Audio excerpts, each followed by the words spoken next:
안녕하세요. 뼈아대 고영성 작가입니다. 자, 오늘은 50대 사건으로 보는 돈의 역사 이슈 따라잡기 시간이고요. 오늘도 존경하는 홍순우 박사님을 모셨습니다. 반갑습니다. 네, 안녕하세요. 고 작가님 반갑습니다. 예. 오늘은 국민연금 이야기를 해봤으면 좋겠는데요. 솔직히 국민연금 얘기는 많이 듣지만 잘 모르거든요.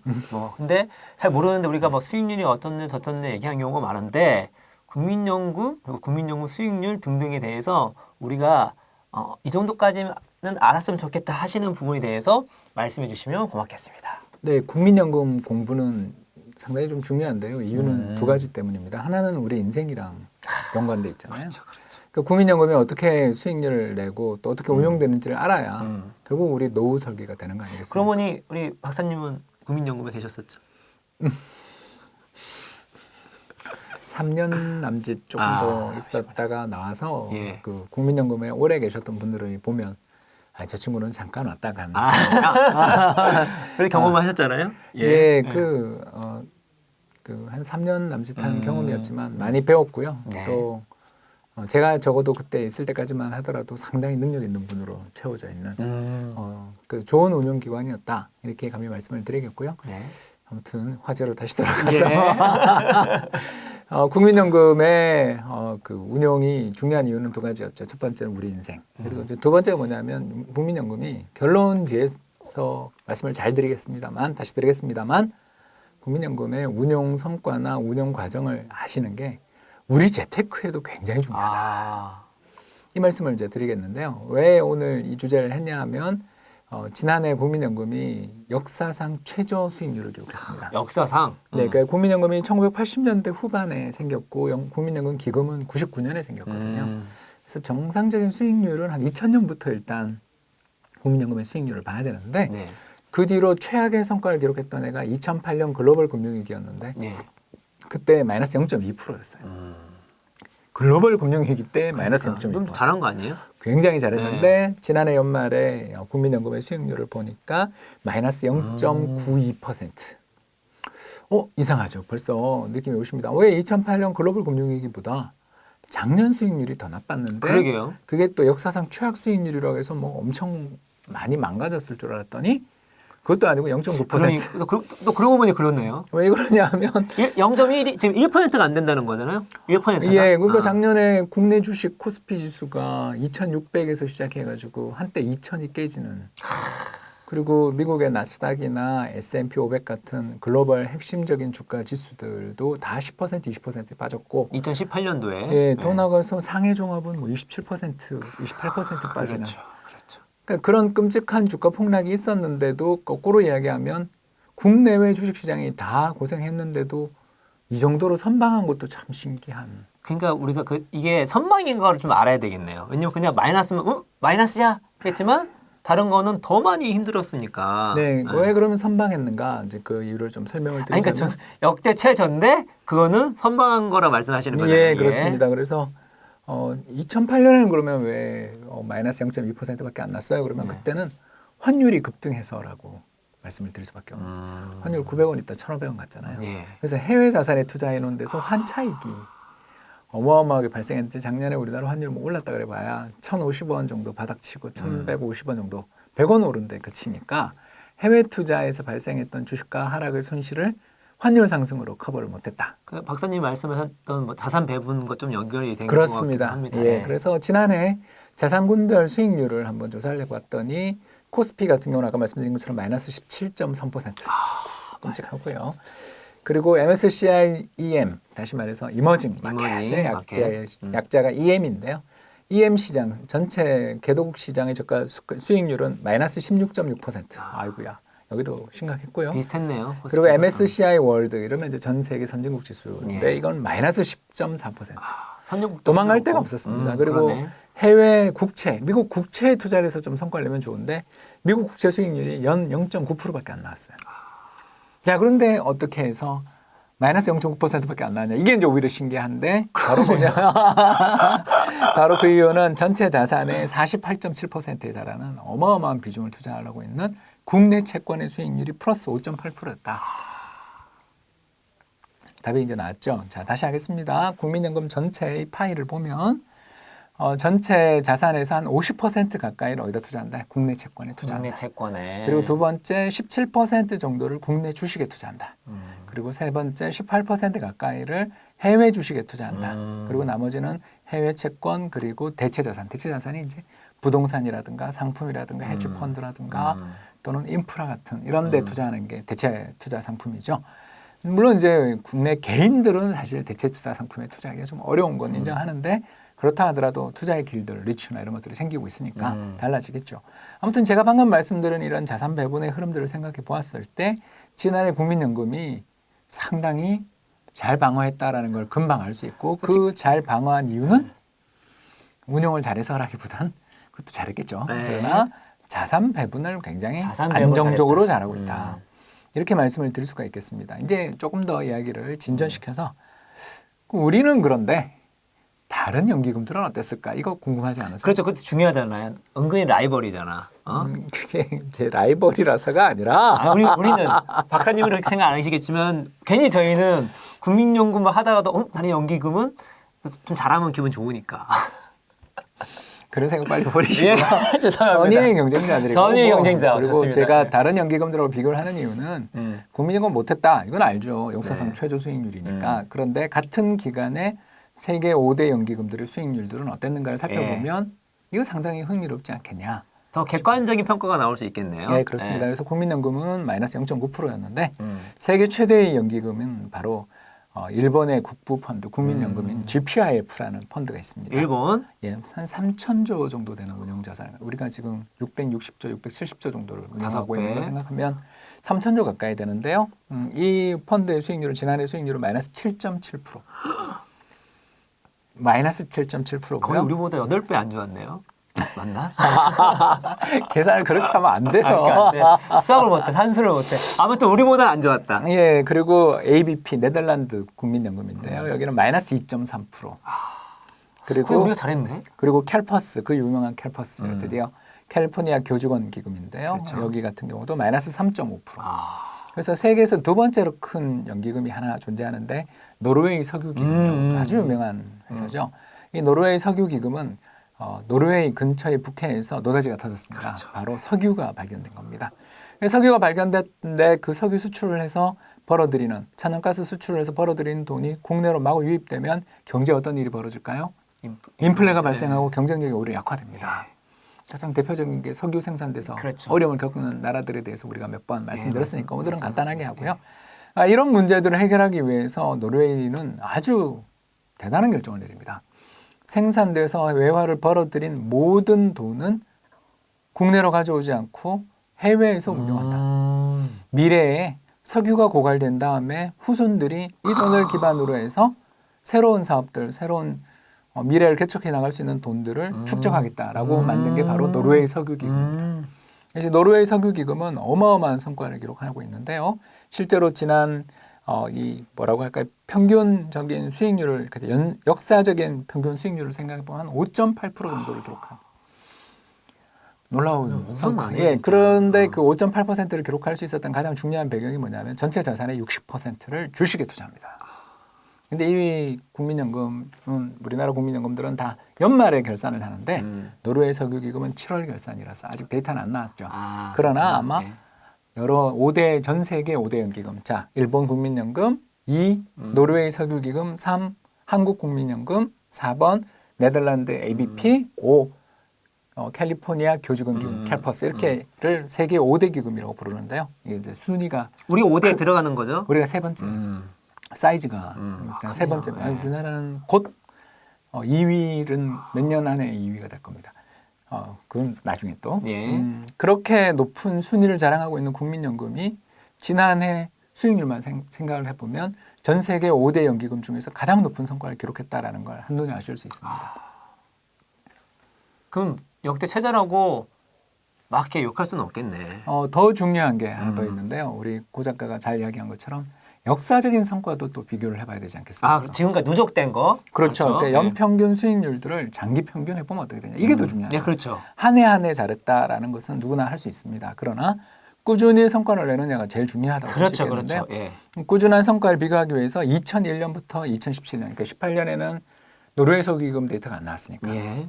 이제 2018년까지 하면 더 한국에게 유리할 텐데 사실은 그렇죠. 한국국민연금은 이제 노르웨이 석유기금 발표가 안 났으니까 그걸 빼고 하긴 그러니까 2017년까지 그러니까 만 17년 동안의 전체 수익률들을 전 세계 연기금들의 수익률들을 공표된 수익률을 네. 비교해 봤을 때 최하위는 일본 국민연금 3.1%. 3.1도 최하위? 왜 그러냐면 그 일본이 잃어버린 20년 그렇죠. 기간과 겹치잖아요. 그러네요. 그래서 경제 전체가 침체의 늪에 빠져 있는데 음. 일본 국민연금이 3.1% 성과를 냈다는 건 굉장한 거죠. 이게 잘한 거네. 예, 왜냐하면 자기네 비해서는. 제로금리잖아요. 거기. 그렇죠. 그 대부분을 국민연금들이 채권에 운용을 하는데 채권 금리가 제로금리인데 몇몇 봤을 3% 때는, 이상의 수익률을 냈다라는 건 바로 GPIF도 작년에 좀 많이 부진해서 그렇지 굉장히 역사적으로 보면 수익률이 좋은 연기금이다. 칭찬해줘야 되겠네. 그리고 이제 바닥에서 두 번째 최하위에서 바로 위에 있는 연기금이 노르웨이 석유기금. 벌써 사이즈 순서대로 수익률이 별로 안 좋다라는 걸 아실 수 있죠. 그러네요. 5.8%. 왜? 규모가 커지면 수익률이 떨어질 가능성이 높아집니다. 그러면 이제 세 번째로 수익률이 좀 부진한 데가 어디냐면 네덜란드 국민연금 ABP가 돼서 여기 6.2%. 아직 우리나라 안 나왔네? 그리고 이제 두 번째로 자란이 되겠죠. 네. 5개 중에서 그러니까 지금 이등, 이등. 바닥 3개를 빼고 나면 3, 4, 5위 2등. 말씀하신 거잖아요? 예, 그러니까 이제 2등이 나와야 이등, 되는데 예. 2등이 어디냐면 캘퍼스입니다. 미국의 그 전설적인 수익률로 칭송받는 교직원 기금이 6.3% 성과를 그럼 우리나라 1위예요? 예, 한국국민연금이 6.5%입니다. 저는 국민연금의 수익률 저조를 비판하시는 분들한테 객관적인 비판을 좀 말이 해요. 안 되네요. 그럼 이게 뭐 왜냐하면 국내에 국민연금의 사이즈를 따라갈 만한 국민연금의 사이즈를 따라갈 만한 기금이 없잖아요. 예. 그렇다면 결국 해외에 있는 기금들과의 수익률을 비교해야 되고 그리고 그 한 해 한 해의 수익률뿐만 아니라 장기 성과 속에서 비교를 해야 그렇죠. 되는데 그래야죠. 이게 모든 면에서 즉 2018년처럼 글로벌 금융시장이 부진했던 해에는 수익률이 마이너스는 났지만 가장 덜 빠진 선방했고, 곳이고, 그리고 역사적 평균도 제일 높다라면 이건 칭찬해 줘야 되겠네. 예, 그러니까 이런 기금을 못 잡아먹어서 아우성을. 우리가 이런 걸 알아야 돼요. 모르니까 그냥 나오고 뭐 안 좋았네, 뭐 역대 최전에 기사에 역대 최저면은 그냥 못했네라고 생각할 수밖에 없는 거죠. 그리고 해체하라 그러죠. 그렇죠. 역대 그 5대 연기금 중엔 1인데 대규모 기금 중엔 1인데 역사적으로도. 자 이제 흥분을 가라앉히고 오늘 홍보는 안 하기로 했는데 이게 더워질 수 있으니까. 그래서 우리 고 작가님한테 이제 그럼 어떻게 해서 이렇게 뛰어난 성과가 나는가 그러니까, 예. 생각해 보면 5개의 비교 대상 국가 중에 한국 경제 성장률이 제일 높았던 게 가장 큰 이유가 아니겠나. 한국 경제가. 왜냐하면 자산시장이라는 것은 결국 경제가 빠르게 성장해야 그렇죠. 수익률이 날 수 있다는 그렇죠. 측면에서 예. 보면 한국 경제가 일단 다른 여러 나라들 중에서 가장 성장률이 높았다. 2001년 이후로 네. 놓고 보면. 그리고 두 번째가 물가가 같은 기간 굉장히 안정됐다라는 걸 빼놓을 수 없습니다. 전체 자산의 50% 가까이를 어디다 투자한다? 국내 채권에 투자한다 예. 그랬죠.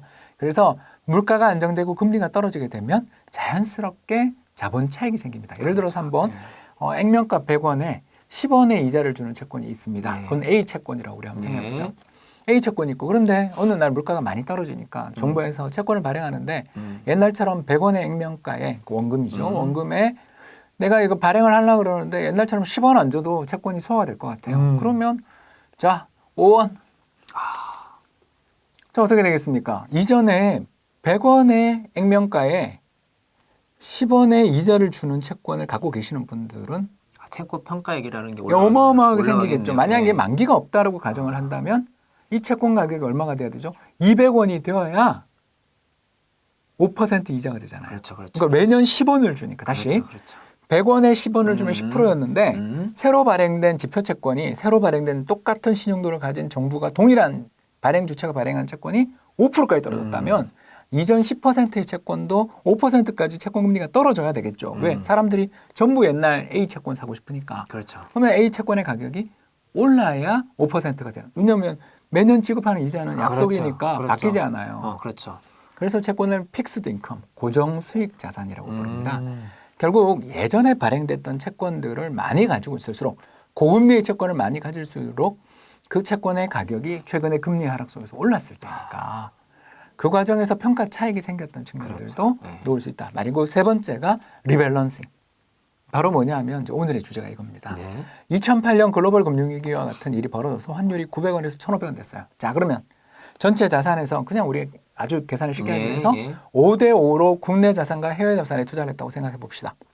가능하죠? 네. 자, 근데 5대 5인데 환율이 얼마 올랐다? 50% 올랐잖아요. 50%. 예. 그렇게 되면 어떻게 되겠어요? 7대 3이 돼버리겠죠. 아, 해외 자산 7, 국내 자산 3이 되지 않겠습니까, 여러분? 아니, 가격 하나도 변화하지 않고 미국 자산이나 국내 자산 외환위기 때, 글로벌 금융위기 때 다 빠지니까 글로벌 금융위기 때 다 빠지니까 둘 다 같이 빠졌다고 생각하면 환율 때문에 해외 자산이 7이 되겠죠. 그렇죠. 5대 5로 예, 투자를 했다. 맞습니다. 예. 그러면 어떻게 하냐? 국민연금은 그때 2008년 같은 환율이 급등하는 해에는 해외 자산 올라가 있는 20만큼을 매도해서 국내 자산을 사는 이걸 뭐라고 한다? 리밸런싱. 그러니까 이런 리밸런싱을 통해서 어떤 효과를 가질 수 있냐면 어떤 자산의 가격이 급격히 하락했을 때 저가 매수를 그래서 바로 2008년 종합주가지수 900포인트 그리고 국채금리가 5% 6%를 넘어가고 있던 금리 급등의 국면에 그렇죠. 국민연금이 매월 보면 몇 조씩 순매수를 계속합니다. 그러면서 환율이 급등해서 어려운 외환시장에 해외에서 매각했던 달러를 국내에 공급해주고 외환시장에 달러가 부족한데 그렇죠. 공급해주고 그렇죠. 그 돈을 들고 국내에 저평가된 삼성전자든 뭐 국내에 저평가된 부동산이든 기가 막힌데요. 그러니까 그런 자산에 투자를 하니까 그 다음에 2009년, 2010년에 두 자릿수 수익률이 발생합니다. 두 자릿수요? 네, 10%대의 수익률이 발생합니다. 대단하네. 그러니까 이런 과정들을 겪으면서 국민연금은 위기 때마다 수익률이 높아지는 연기금이 됐습니다. 그래서 올해 수익률, 뭐 2019년 수익률을 우리가 알 수는 없죠. 그러나 작년보다 2019년 수익률이 개선될 가능성은 상당히 높아져요. 왜냐? 작년에도 리밸런싱을 했을 테니까. 그럼 상대 말씀 들어보니까 오히려 되게 믿음직스러운데요. 결국 그 국민연금이 성공 비결을 한번 우리가 생각을 해보니까 경제 높은 성장률을 지속하는 한국 경제의 성장, 물가의 안정, 그리고 해외 자산에 대한 적절한 자산 배분과 리밸런싱이라는 측면에서 놓고 보았을 때 재테크에 관심 있으신 분들에게 상당히 많은 시사점을 제공하지 않습니까? 예, 맞습니다. 예. 이게 바로 뭘 의미합니까? 일단 국내 자산에만 투자하지 말자. 선진국 자산, 해외 자산 중에서는 선진국 자산에 대해서 투자를 많이 하자. 그리고 두 번째, 자산에 대해서 비중을 결정했다면 매년 수익률이 좋았던 걸 좀 팔고 나빴던 것을 저가 매수하는 방향으로 굉장히 힘든 일입니다. 아니 수익률이 엉망진창인 걸 사야 돼요. 우리 펀드 수익률 떨어졌는데 그 펀드에 돈 더 집어넣어요? 반대로 행동하죠. 반대로 행동하잖아요. 그래서 우리가 네, 맞습니다. 이제 참 마지막으로 어렵네요. 조금 더 맞아요. 이야기를 드리자면 국민연금은 앞으로 어떤 계획을 가지고 있는지도 궁금하시잖아요. 네. 그래서 국민연금에 대해서 좀 이야기를 드리자면 앞으로 5년 내에 전체 자산에서 차지하는 해외 비중을 거의 한 50% 가까이 올리는 그런 자산 배분 계획을 가지고 있습니다. 아까 말씀드리기를 해외 채권 4%, 해외 주식을 한 18% 정도, 뭐 그리고 해외 대체 자산들 몇 %에서 전체 자산이 차지하는 해외의 비중이 한 30% 초반 정도인데 이걸 앞으로 50% 정도까지 끌어올릴 계획을 가지고 있고요. 그 과정에서 국내 주식과 국내 채권의 투자 비중은 줄인다. 이게 국내 주식이나 채권을 판다는 뜻 아닌 거 아시죠? 그래서 오해하시면 안 돼요. 국민연금은 매년 수익률을 높게 갖고 있기 때문에 지속적으로 성과가 올라가면서 새로운 분배금이 생기고 있어서 그렇죠. 새로운 분배금을 해외에 투자한다는 것을 봐야지 국내 자산을 매도한다라고 보기는 어려운 부분이겠죠. 그래서 국민연금이 앞으로 굉장히 빠른 속도로 성장하게 돼 있는 건 높은 성과뿐만 아니라 아직 베이비붐 세대들의 대부분이 국민연금을 수령하지 않고 열심히 국민연금료를 내고 있는 중이기 때문에 향후 10년 사이에는 거의 매년 100조 정도씩 연금이 늘 겁니다. 100조. 이거는 이제 수익률 따라 다를 수 있겠습니다만 대략 100조 정도씩 늘 테니까 그 돈의 상당수는 해외로 가는 자산 배분들을 그러네요. 하고 있다는 걸 알아두시면 우리도 야 그럼 내 전체 운용 자산에 있어서 그러니까 부동산을 피할 수 없잖아요 우리가. 그렇죠. 사실 한국 사람이 뭐 집 없이 어떻게 도를 살 거예요? 네, 맞습니다. 그렇기 때문에 집을 사거나 전세를 하거나 우리는 또 전세를 해야 되니까 그 과정에서 전체 자산의 상당 부분은 국내 부동산에 투자할 수밖에 없는 게 현실이라면 일단 집을 가지고 있거나 부동산 비중이 높으신 분들은 나머지 여유성 자금들은 달러 자산을 비롯한 안전 자산, 선진국 자산에 투자하는 포트폴리오를 생각해 볼 만하고 두 번째는 아예 난 집도 없고 운이 좋아서 부모님 집에서 출퇴근을 하고 있거나 공부를 하고 있다라면 이건 정말 좋은 기회잖아요. 그렇죠. 네. 죄송합니다 부모님. 부모님들은 좀 안 좋은 일이지만 일단 자녀가 열심히 돈을 모으겠죠. 예. 모으면서 아까 국민연금처럼 한 50대 50 정도로 해외와 국내 자산에 대해서 자산 배분을 해보는 것도 좋은 방법 아니겠냐. 네. 이렇게 말씀을 좀 들어볼 수 있겠습니다. 오늘 너무 유익했던 것 같아요. 일단 국민연금에 대한 정말 뭘 모르고 갖고 있었던 뭐 오해도 사라진 것 같고, 국민연금에 대한 어떤 신뢰도 높아진 것 같고, 또 국민연금의 투자 스킬을 우리가 배우면서 우리가 당연히 부동산에 얽매일 수밖에 없겠지만 여유자금을 어떻게 운영하는 것이 좋을 것인지에 대해서 배울 수 있는 정말 좋은 시간이었던 것 같습니다. 박사님 감사합니다. 감사합니다. 오늘 시간 이것으로 마치도록 하겠습니다. 감사합니다.